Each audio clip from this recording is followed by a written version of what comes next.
श्रीगुरुभ्यो नमः। नमस्सर्वेभ्यः। सर्वेषां कृते टीम् 3 प्रति स्वागतम्। नवरात्रपर्वणः नवमं दिनम् अद्य भवति।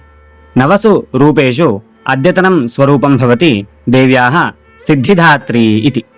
तस्याः स्वरूपं वयम् एवं पश्यामः। सिद्धगन्धर्वयक्षाद्यैरसुरैरमरैरपि सेव्यमाना सदा भूयात् सिद्धिदायिनी इति। अनया कारिकया एव देव्याः स्वरूपं वयम् अवगन्तुं शक्नुमः। याश्च सिद्धयः प्रसिद्धाः सन्ति। अणिमा, महिमा, गरिमा, लघिमा, प्राप्तिः, प्राकाम्यम्, ईशत्वं, वशित्वम् एवंविधाः बह्व्यः सिद्धयः याः प्रसिद्धाः सन्ति। तासां सर्वासामपि सिद्धीनां धात्री भवति एषा देवी। यदि वयम् इदं स्वरूपम् अद्य दिने आराधयामः तादृशीणां सिद्धीनां प्रदात्री भवति एषा देवी। तादृशं स्वरूपम् अस्माभिः सिद्धिदात्री इत्याराध्यते। इत्येवं नवसु दुर्गायाः रूपेषु अद्यतनं स्वरूपं भवति इति एकत्र। अपरत्र कथायां देव्याः नाम भवति शुम्भः इति। नाम्नः अनुसारेणैव शुम्भस्य हन्त्री, शुम्भस्य हननं करोति इति शुम्भः इति देव्याः स्वरूपं वयं ज्ञातुं शक्नुमः। पूर्वतनकथायाम् अस्माभिः दृष्टं कथं शुम्भस्य अनुजः निशुम्भः देव्याः सकाशात् संहृतः।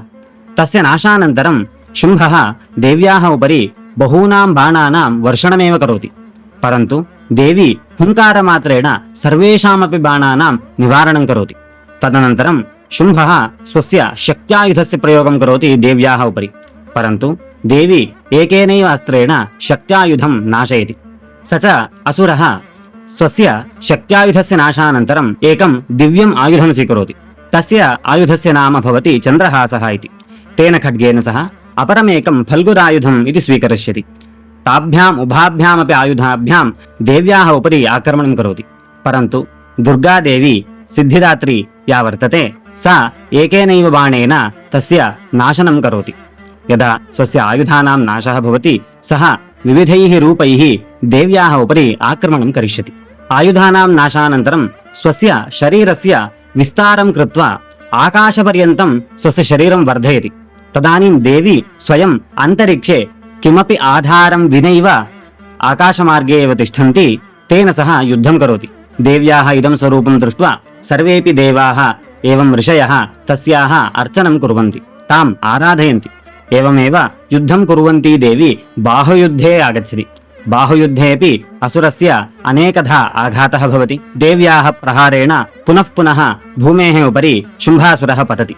पुनः पुनः पतितोऽपि शुम्भासुरः उत्थाय देव्याः उपरि आक्रमणं कर्तुम् आगच्छति। निरन्तर आघातेन शुम्भासुरः अत्यन्तं श्रान्तः भवति। अन्ततः स्वस्य समग्रामपि शक्तिम् एकत्रीकृत्य देव्याः उपरि आक्रमणं कर्तुं शुम्भासुरः अत्यन्तं वेगेन आगच्छति। तदानीं दुर्गादेवी अद्यतनस्वरूपेण शुम्भः स्वरूपेण एकम् आयुधं शूलायुधं स्वीकृत्य तस्य हृदये क्षिपति। हृदये लग्नं तत् शूलं शुम्भासुरस्य प्राणं तस्य शरीरात् भिन्नं करोति।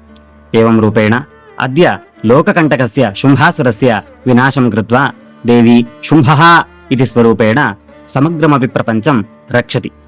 सा एवं सिद्धिदात्री स्वरूपेण अद्य देवी अस्मान् सर्वानपि त्रैशीष्टा इत्याशासे। एवं रूपेण नवसु दिनेषु देवी शैलपुत्री स्वरूपादारभ्य सिद्धिदात्री इति स्वरूपपर्यन्तं, योगमाया इति स्वरूपादारभ्य शुम्भः इति स्वरूपपर्यन्तं नवसु अपि रूपेषु सर्वेषामपि रक्षणं करोति इति अस्माभिः दृष्टं।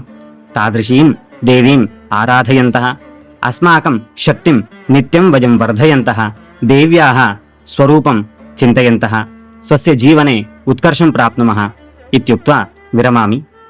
धन्यवादः।